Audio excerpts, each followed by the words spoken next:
Na última aula, nós trabalhamos o pensamento de Martin Heidegger, o problema da relação entre arte e verdade.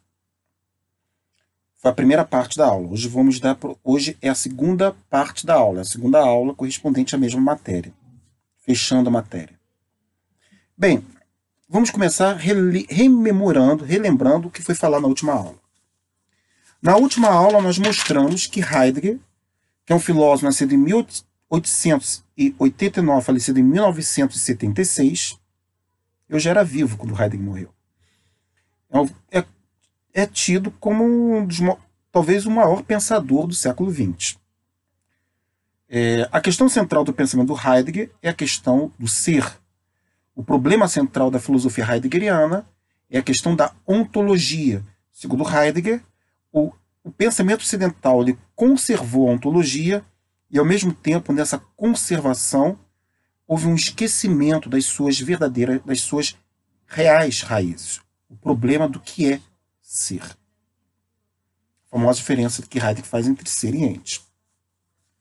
Quem tiver alguma dificuldade em relação a isso, procure o segundo ano, as aulas do segundo ano, que eu também estou dando, e vai aparecer Heidegger também. Não no plano da estética, mas no plano da epistemologia. Mas os problemas são mais ou menos os mesmos. O que Heidegger mostra, como nós vimos? Heidegger considera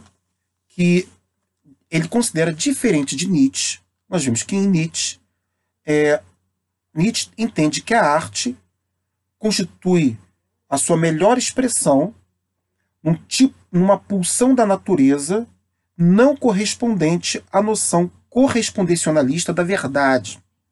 Ou seja, para Nietzsche, a arte se distancia da verdade.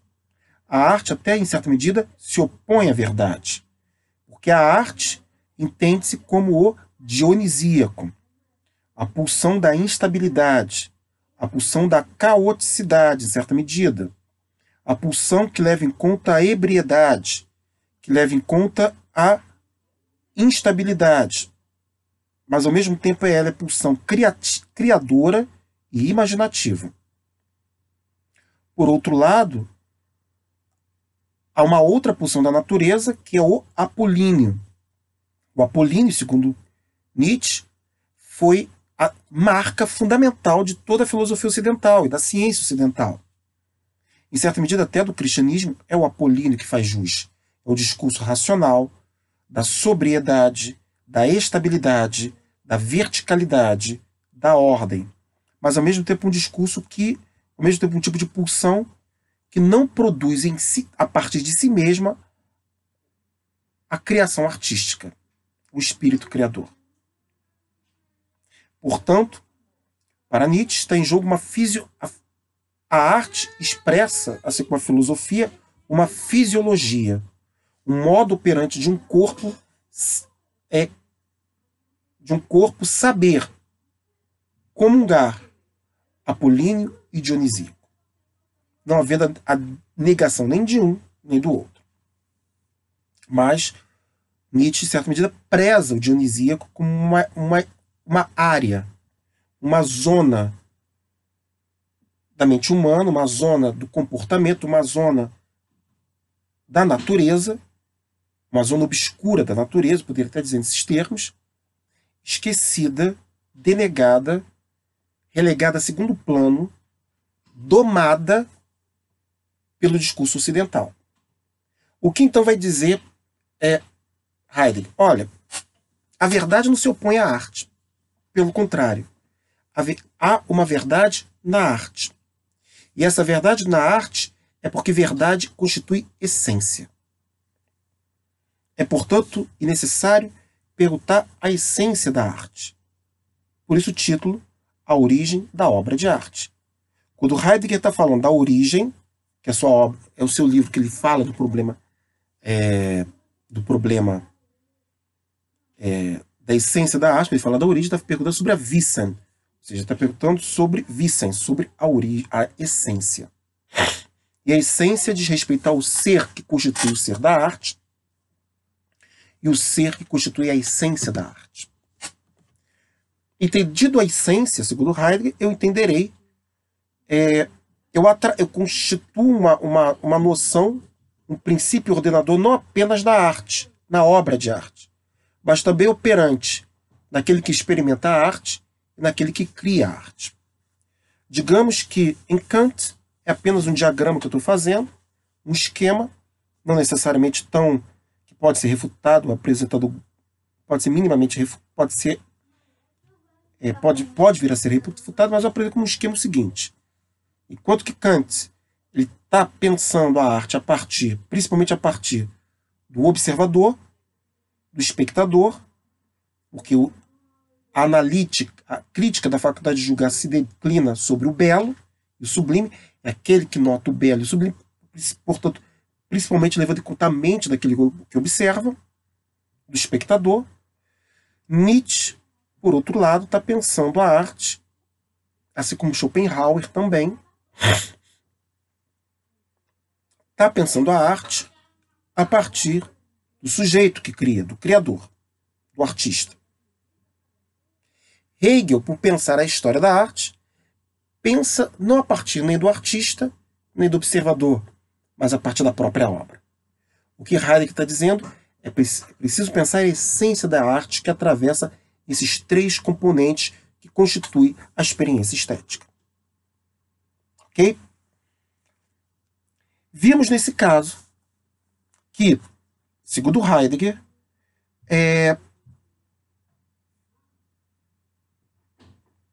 Heidegger identifica, para começar, aquilo que podemos chamar de um círculo lógico, o que aparentemente é um círculo vicioso.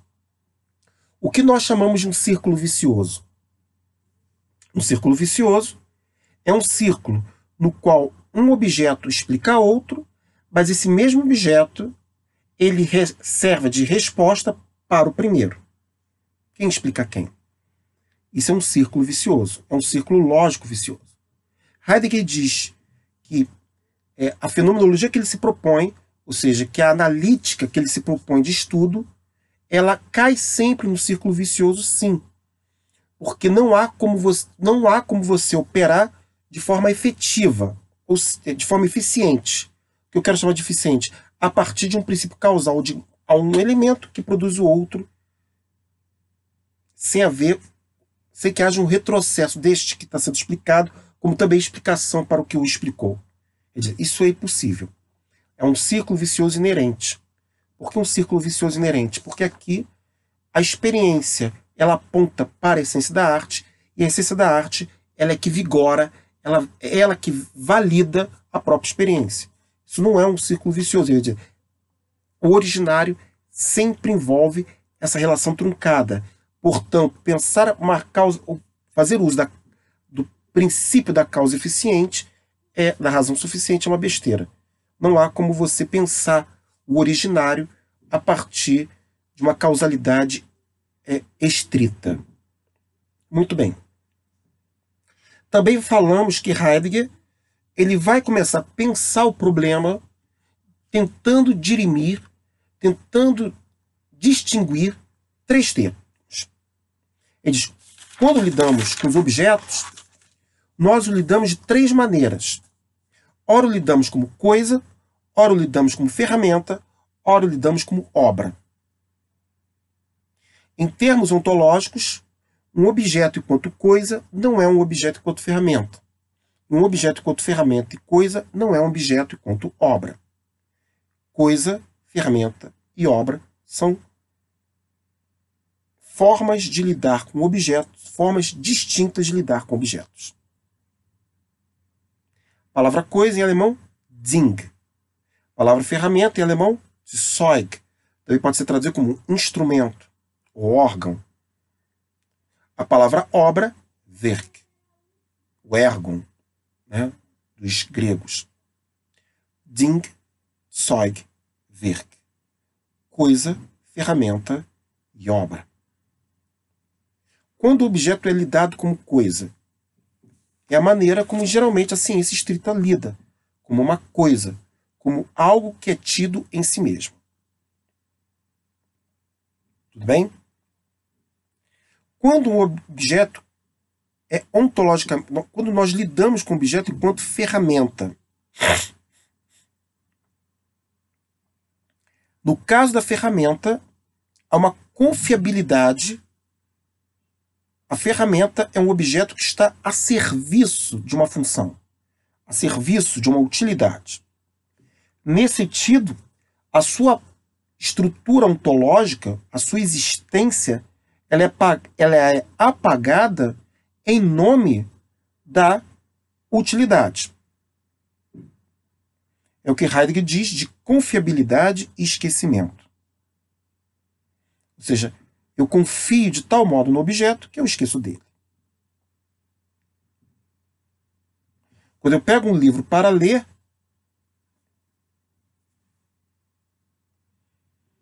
eu me detenho no que o livro diz. E o próprio livro, enquanto coisa, aí a palavra coisa, desaparece para mim. Ele vira um instrumento. Ele está a serviço da leitura. O que importa é o ato de ler, e não o livro. O que importa é que eu dirija a casa do meu pai, e não as peças que vão produzir o efeito no carro para me levar a tal lugar. O que me importa é que eu beba água, e não o copo. O copo desaparece para mim enquanto coisa, porque ele se torna coisa instrumentada. Ele é instrumentalizado. Na instrumentalidade, o que está em vista são as ações humanas segundo uma finalidade ali depositada. O instrumento, eu confio no instrumento e ele é esquecido ontologicamente. Aí ele se dá um certo esquecimento, porque ele agora faz parte de uma engrenagem. O relógio só funciona bem quando eu não vejo as engrenagens. Eu me lembro de uma frase quando eu fiz uma área de saúde. Eu tinha um professor que falava uma frase tão boa, tão interessante, que ele dizia que uma coisa, um órgão do corpo humano, ele só funciona bem quando a gente não se lembra dele. É um pouco isso. Ou seja, meu estômago só está funcionando bem quando eu não me lembro que eu tenho estômago. Se eu me lembrar que eu tenho um estômago, é porque ele não está funcionando bem. É porque ele está me causando dor. É porque ele está se mostrando. É porque ele está largando a dimensão de instrumento, no caso de órgão, e se tornando uma coisa. Quando é que o meu dente funciona bem? Quando eu não me lembro que os tenho. Quando eu me lembro que tem um dente, é porque ele está me cariando, porque ele está me causando dor. E daí é problemático. O Heidegger diz que ele foi danificado. O instrumento só me aparece quando ele é danificado. É um martelo que você está usando sem notar que é um martelo, e de repente o martelo quebra. Aí você se dá conta que tem um martelo na mão. Que havia um instrumento na sua mão. Antes ele estava no plano da ocupação. Besorgen. Ele estava sendo objeto de ocupação. Muito bem. O que acontece da parte da obra? A obra, e aí no caso ele está pensando na obra de arte. A obra de arte, ela, ao mesmo tempo, ela se assemelha ao ser da ferramenta. Por quê? Ela se assemelha ao ser da ferramenta porque ela é fruto da fabricação humana, né? O quadro de Picasso é um objeto fabricado, é um objeto. Assim como a opereta, assim como o poema. Se bem que o Heidegger está pensando muito aí em termos de artes plásticas, me parece. A descrição dele é mais ligada às artes plásticas. Eu penso num quadro. Eu penso numa escultura. Tá? Mas ao mesmo tempo que ele é um objeto de fabricação humana, tal como a ferramenta, ele é diferente da ferramenta, ele se assemelha à coisa. Por quê? Porque o objeto, ele é observado. Eu observo o objeto. Eu me detenho nele. É aquilo que, em certa medida, mal comparando, Kant já está dizendo ali que o belo observado, e o Schopenhauer também, é que o belo observado envolve a contemplação. Eu contemplo. Né? Eu contemplo.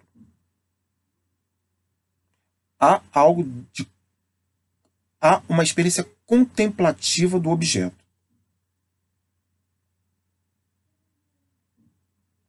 E nesse sentido a arte está profundamente ligado à verdade, diferente de Nietzsche. Por que a arte está profundamente ligada à verdade? A arte está ligada à verdade porque ela, digamos assim, ela revela através da obra a ferramenta, ela revela através da obra a essência do objeto que, enquanto ferramenta, estava escondida. Nesse sentido, é preciso entender que Heidegger está pensando o conceito de verdade de um modo diferente do que, em geral, a modernidade considerou a noção de verdade. Segundo ele, a palavra verdade foi pensada na modernidade, desde a Idade Média até a modernidade, a partir da palavra grega homoioses, ou seja, adequação. A verdade é uma adequação. Ou, numa linguagem analítica mais apropriada à modernidade, é uma correspondência do enunciado ao fato. Há, portanto, dois âmbitos, dois universos. Um universo que é o universo da linguagem, que é o enunciado, e um universo que é o universo da realidade, que é o fato. Quando esses dois planos de realidade se correspondem, eu tenho a verdade. A verdade seria a correspondência. Quando eu digo, o que eu falei na última aula, quando eu digo, tenho um computador diante de mim, isso que eu estou dizendo é verdadeiro porque esse plano que é o enunciado corresponde ao plano que constitui a realidade, o fato de haver um computador na minha frente para eu estar dando essa aula. Se eu dissesse não tem um computador na minha frente, é falso porque o enunciado não está correspondendo ao fato. Mas isso é uma maneira pequena, derivada, restrita do que é verdade. Essa maneira restrita do que é verdade, segundo Heidegger, começa ali em Platão. Platão é o primeiro a desenvolver essa visão correspondencionalista, porque nasce na relação entre a correspondência entre a ideia e a cópia.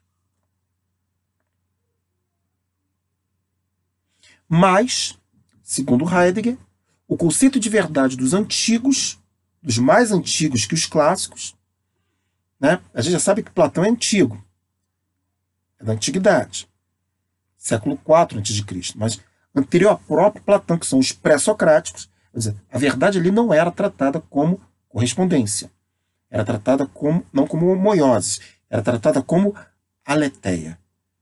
Aletheia não é adequação. Adequação é uma forma pequena, restrita de traduzir a aletheia. A aletheia é desvelamento, é trazer à luz. E esse trazer à luz entende que também é um movimento de descobrir e de encobrir. Toda descoberta envolve encobrimento. É um jogo de luz e sombra o tempo todo nas coisas. É um desvelar. Isso é a aletheia. É um fazer lembrar, uma vez que lete significa, em poucas palavras, esquecimento, e a aletheia é fazer lembrar. Por isso, há uma verdade na arte? Há, na medida que ela, enquanto obra, faz nos lembrar da coisa que está escondida na ferramenta. Tudo bem?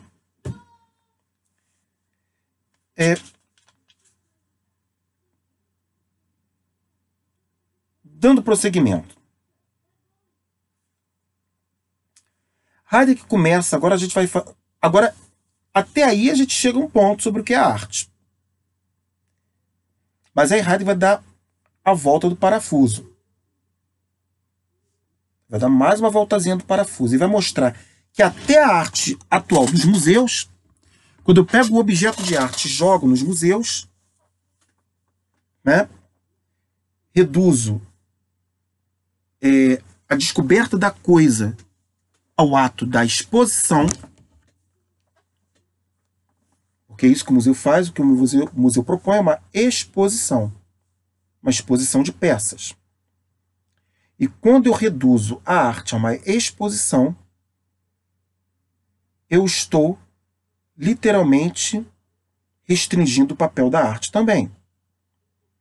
Por quê? Porque ao fazer isso, eu caio naquilo que ele chama de uma decadência. Ou seja, e aí a volta do parafuso. Porque por um lado, você parece que o Heidegger está dizendo, olha, a arte liberta. Liberta em que sentido? A arte permite a contemplação da verdade do objeto, que se expõe como coisa, e ao se expor como coisa, rompe o encobrimento da utilidade, da instrumentalidade, da condição de mera ferramenta, como geralmente tratamos as coisas. Não apenas as coisas, como eu também disse, as pessoas. É um mundo inautêntico. Ou, como diria Karl Marx, o mundo alienado. É quando eu objetifico, mais que objetifico, eu instrumentalizo as pessoas. Ok? Mas, vai dizer Heidegger,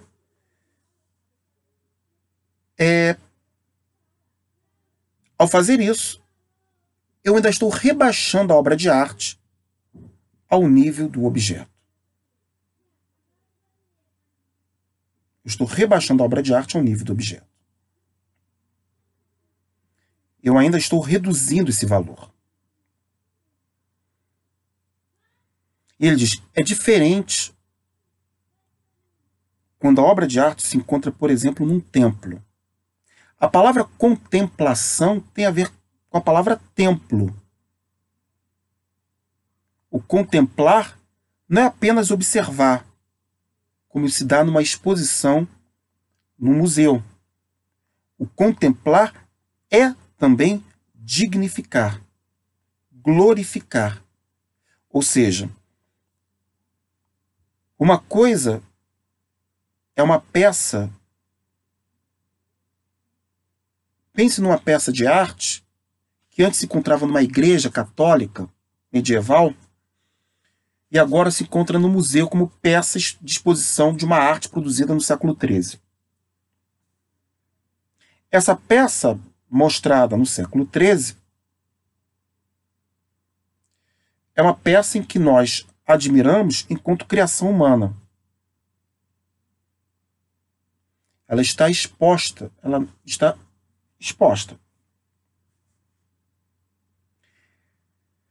Mas essa exposição já constitui, segundo Heidegger, uma decadência comparada a quando ela se encontrava na igreja. Ali ela não estava meramente exposta. Ela estava ali a ser dignificada, a ser glorificada.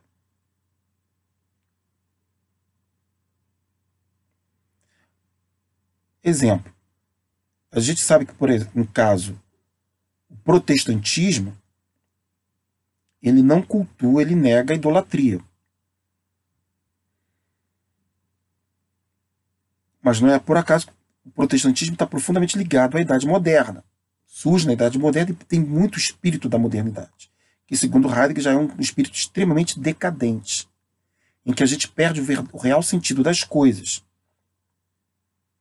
E qual é o real sentido das coisas quando você pensa no católico olhando ali num templo religioso, vendo uma estátua da Virgem Maria, como acontece numa igreja? Ele está não é apenas uma estátua sendo exposta, ela é também, não é apenas uma escultura sendo exposta, é uma escultura sendo glorificada, sendo dignificada.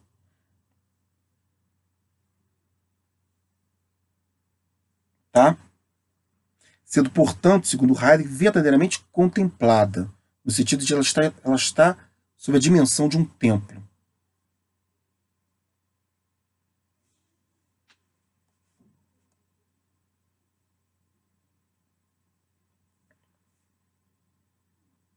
E o templo, a arte pensada fora da tarefa de ser artística, o templo está diretamente relacionado à manifestação de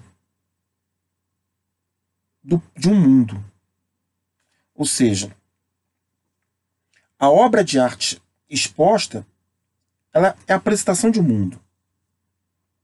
A obra de arte na igreja, uma peça numa igreja católica, bonita e tal, aquela coisa, o barroco.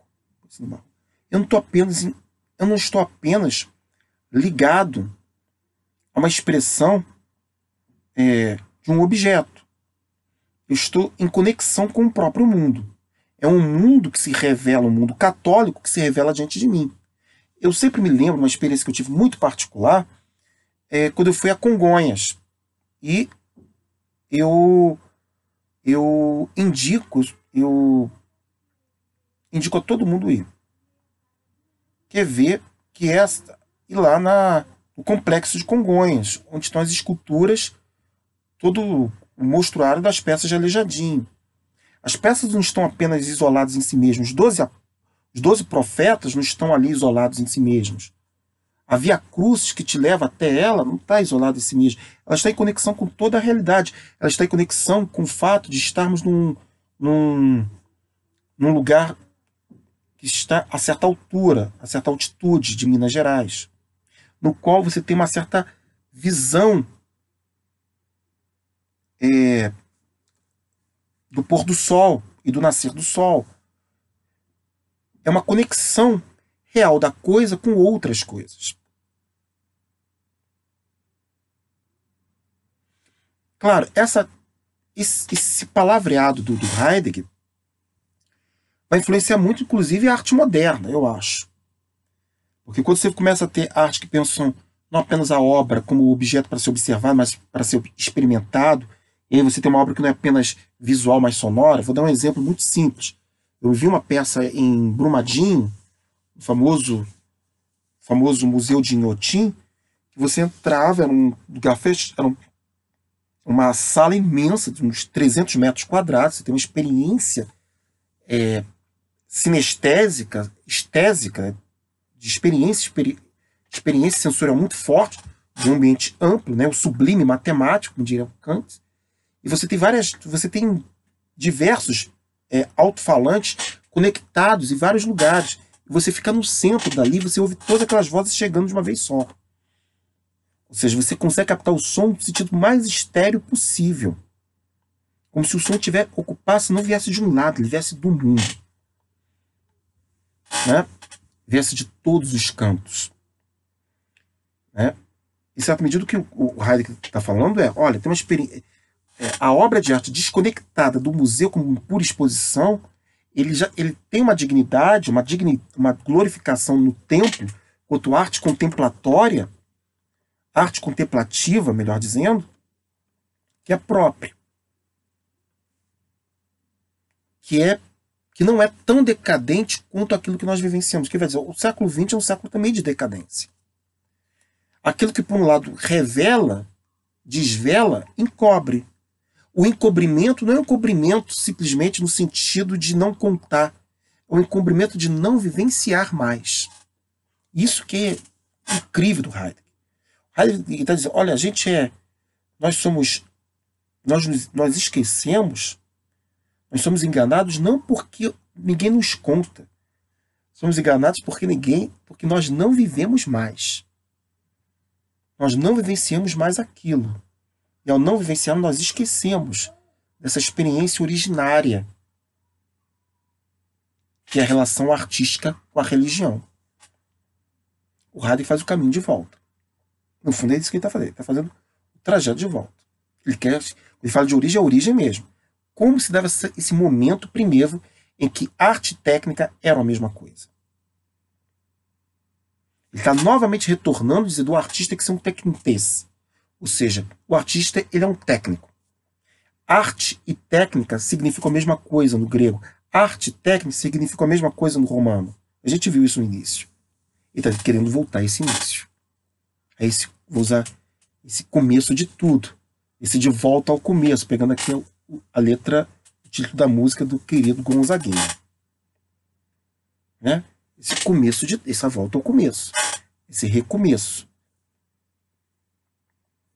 Tentar, mais do que ver o que era esse período, escutar o que, como um ouvido que coloca uma concha para ouvir o passado, escutar o que foi esse passado. E o que significava dizer que técnica e arte era a mesma coisa? Técnica e arte era a mesma coisa porque era um tipo de saber muito específico. E um saber que, como todos os saberes, está profundamente ligado à física, à natureza. E, portanto, ligado à física, ligado ao cosmos. E, portanto, ligado ao cosmos, eu estou falando de uma arte que trata o objeto como propriedade, experiência, experimentação de um mundo. De sintonização com o mundo. Aí lembrando o Heidegger de Ser e Tempo, ali quando ele fala da sintonia que constitui as emoções. Né? Que ele chama de disposição. A arte nos dispõe. O que é nos dispor? Ela nos sintoniza a uma determinada realidade. E, portanto, ela deve ser dignificada como experiência de um tipo, de um determinado mundo. Porque o mundo é um mundo sempre sintonizado. Afetivamente sintonizado. Tá?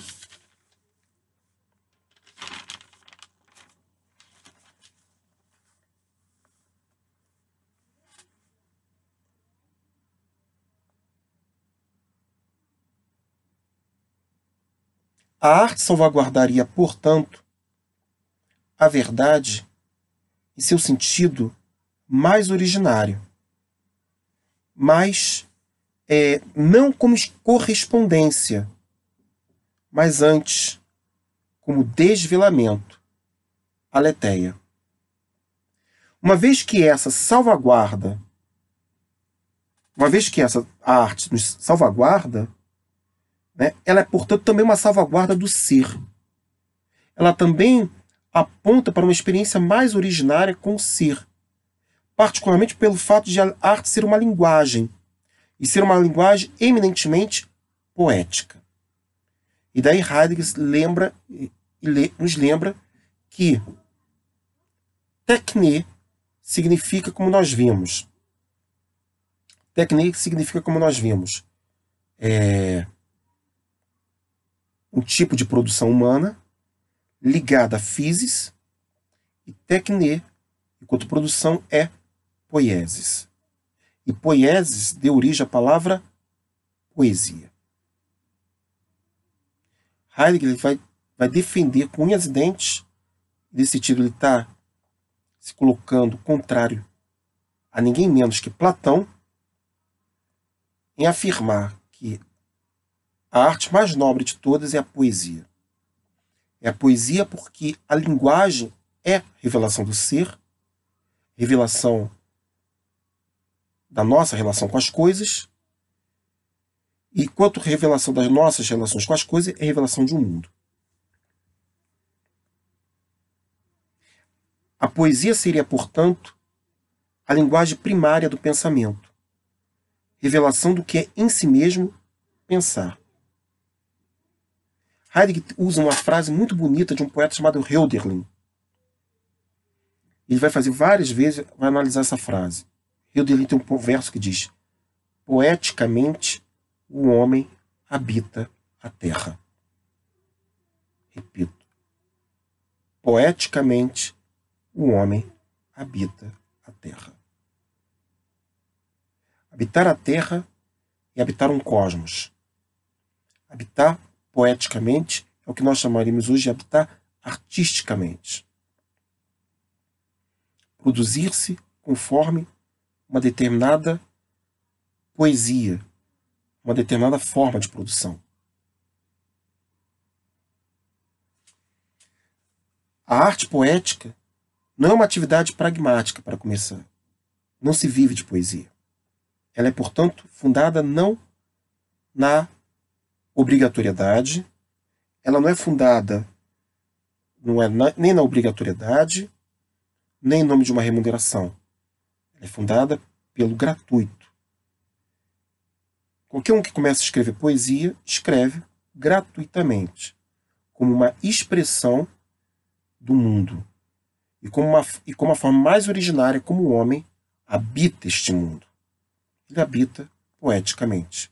Ele habita olhando as coisas por um determinado prisma e com uma determinada tessitura. Tá? Oposto à poesia, e a poesia é a linguagem mais pura. É a linguagem, segundo Heidegger, mais profunda que o pensamento pode chegar. Porque é um tipo de expressão profundamente ligado, um tipo de expressão claramente de sintonia, de ordem claramente sintônica, de sintonia nossa com as coisas. A poesia, portanto, é um sintoma, ela é sintomática. Né? E, portanto, mais originária. Porque ela é como nós mesmos somos diante das coisas, ou como o mundo mesmo nos afeta. Nesse sentido, a poesia ela vai se diferenciar do falatório, que é o discurso da tagarelice, né? Que é uma linguagem inautêntica, instrumentalizada. O falatório é a linguagem o falatório e a tagarelice são as linguagens inautênticas, instrumentalizadas, que não dizem nada, a não ser fazer recortes do que deve ser feito ou não deve ser feito para que a vida transcorra. A poesia é justamente contrária ao transcurso da vida, quer dizer, ela é contrária à instrumentalização da vida, ela é contrária a tudo aquilo que representa o pragmático. E por ser contrária, ela é contrária ao pragmático, não porque ela simplesmente se opõe. Ela é contrária ao pragmático porque ela é aquilo que originariamente nós somos. Nós não somos meros instrumentos no mundo. Nós somos seres em um mundo. Por isso vai dizer Heidegger, relembrando sempre Hölderlin, poeticamente, o homem habita a terra. Poeticamente significa, originariamente, o homem deve habitar a terra. E se habitar é, de alguma forma, um religare, uma religião. Nesse sentido, Heidegger está prestando ele tem uma visão muito própria do que é religião. Religião para ele não é uma afirmação de uma fé, de uma crença. Religião, para ele, é uma maneira poética, é a maneira mais, a sua melhor expressão é a poesia, é a maneira como o homem se relaciona de fato, profundamente, não instrumentalizado, de forma não inautêntica com as coisas e com os outros. Tá? Vamos ficar por hoje aqui. A gente começou falando da poesia, começamos falando da diferença lá em Aristóteles, entre saber produtivo, teorem, praxis, poiesis, tecne. Vimos a crítica de Platão, como Platão é o primeiro autor a falar disso. Avançamos ao longo da Idade Média. Chegamos na modernidade, mostramos o surgimento da estética ali com Alexander Baumgarten e Kant, e os conceitos gerais de belo, de beleza e sublimidade, e a diferença desses para com o agradável e sublime. Vimos depois como isso vai decorrer, quais são as expectativas que isso vai produzir, primeiramente com Schopenhauer, depois com Hegel, e finalmente com Nietzsche. E finalmente fazemos o religar ao tudo de novo, ao recomeço com Heidegger. No qual o século XX faz novamente religa o mundo, faz essa religião, no sentido de um religare, com quando tudo começou. Tá? Ao pré-socratismo. Próxima aula, eu ainda vou ver se a gente já começa falando sobre ética e política, ou a gente fecha ainda mais 3 autores, que são importantes ainda em estética. Porque quando eu estou falando ética e estética aqui, tem muita coisa já voltada com ética. As questões a gente vai avançando na medida que for possível. Vamos andando com a matéria. E é provável que eu já fale, talvez na última aula eu fale de Maurice Merleau-Ponty, a pintura de Cézanne, né? E termino com 2 autores que eu acho que são importantes também falar sobre estética, que são Walter Benjamin, né? A obra de arte, né? Conceito de aura, no período da reprodutibilidade técnica, que tem a ver com o que a gente discutiu hoje com Heidegger sobre a decadência, e mais ainda Theodor Adorno, na dialética do esclarecimento, falando do conceito de indústria cultural, indústria de massa, cultura de massa, tá? Para todos, uma boa semana. Abraço.